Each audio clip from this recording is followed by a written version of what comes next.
28 апрель. Укмуштуудай алмашуу. Мен жакшы кабар таратуудан уялбаймын. Анткени жакшы кабар бардык ишенгендерди, алгаш жүйүттөрдү, андан кийин элиндерди да куткара турган Кудайдын күчү. Анткени жакшы кабарда Кудайдын адилдиги ачылган. Римдиктер 1-бөлүм 16-17 аяттар. Кудайга жагыш үчүн бизге адилдик керек. Бирок бизде ал адилдик жок. Тескерисинче бизде күнөө бар. Ошентип, Кудайда биз татыксыз болгон, ошол эле учурда биз муктаж болгон адилдик бар.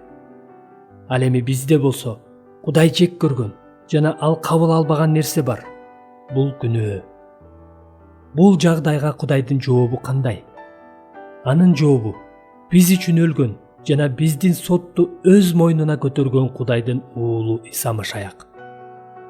Кудай өзүнүн уулун күнөөкөр адамдын денесиндей дене менен күнөө үчүн чалынуучу курмандык катары жиберип, денеде жашаган күнөөнү соттоду. Римдиктер 8:3. Кимдин денеси айыпталды? Исанын денеси. Бул аркылуу кимдин күнөөлөрү соттолду? Биздин күнөөлөрүбүз. Бул укмуштуудай орун алмашуу. 2-Корунтуктар 5:21 мындай деп айтылат: Машаяк аркылуу өзүнүн алдында бизди адилеттүү кылыш үчүн күнөөнү билбеген Машаякты биз үчүн күнөөлүү кылды.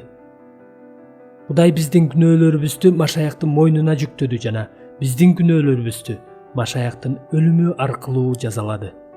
Машаяктын тил алуусу жана өлүмү аркылуу Кудай өзүнүн адилдигин ишке ашырат жана ал адилдикти бизге тартуулайт. Машаяктын биздин күнөөлөрүбүздү өзүнө алуусу бул Кудайдын бизге болгон адилдиги. Биздин эң негизги көйгөйлөрдү Кудай Машаяк аркылуу чечкендигин биз этибарга деле албайбыз. Бирок мунун бардыгы бир гана Машаяктын аркасы менен болгондугун билишибиз керек.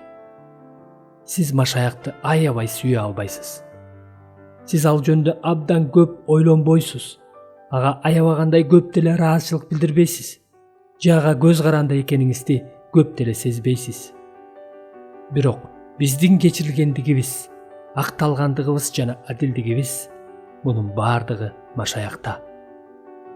Биздин күнөөлөрүбүз Машаяктын мойнуна жүктөлүп, анын адилдиги бизге берилгендиги бул жакшы кабар. Бул укмуштуудай алмашуу биздин иштерибиз аркылуу эмес, бир гана ишенимибиз аркылуу болот. Силер ырайымдын негизинде ишеним аркылуу куткарылдыңар.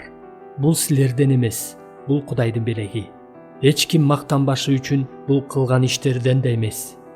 Эфестиктер 2-бөлүм 8-9 аяттар.